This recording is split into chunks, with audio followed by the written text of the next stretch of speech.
These guys have the right idea. They're heading on down the North Kaibab Trail in the early morning hours, when this section of the North Kaibab Trail through the Supai Formation is in the shade.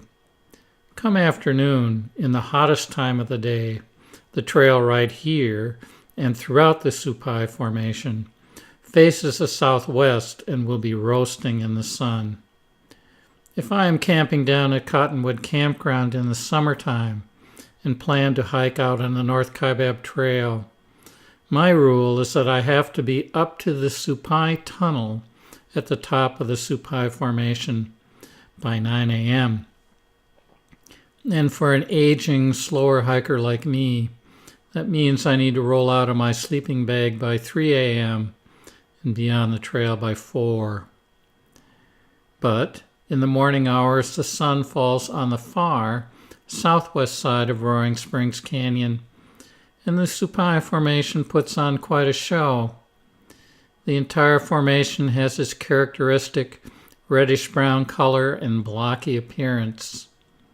Geologists, however, break the Supai into 4 distinct zones or members, and we can pick all of them out here.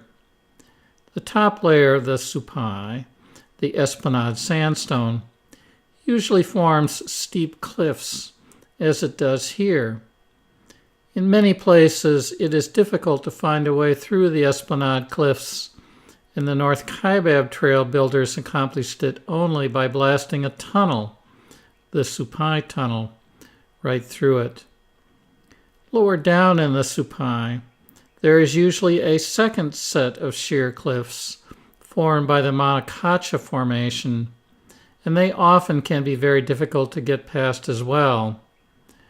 Between the Esplanade and Monocacha, you usually find a band of somewhat gentler slopes formed by the West Kagami Formation, and at the bottom of the Supai, sandwiched between the Monocacha cliffs above and even bigger cliffs of Redwall limestone below, is the Wadahomigi Formation. The hikers we looked at earlier are walking right near the base of the Monocacha cliffs on this side of the canyon. The Roaring Springs Fault made it possible for the North Kaibab Trail to avoid these cliffs as well.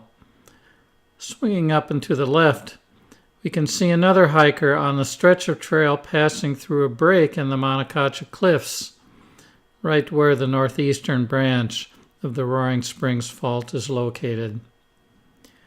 Heading up the trail from here, we'll head up through that break to the top of the Supai Formation and reach the Supai Tunnel, which we will pass through to enter the cooler upper portions of the North Kaibab Trail.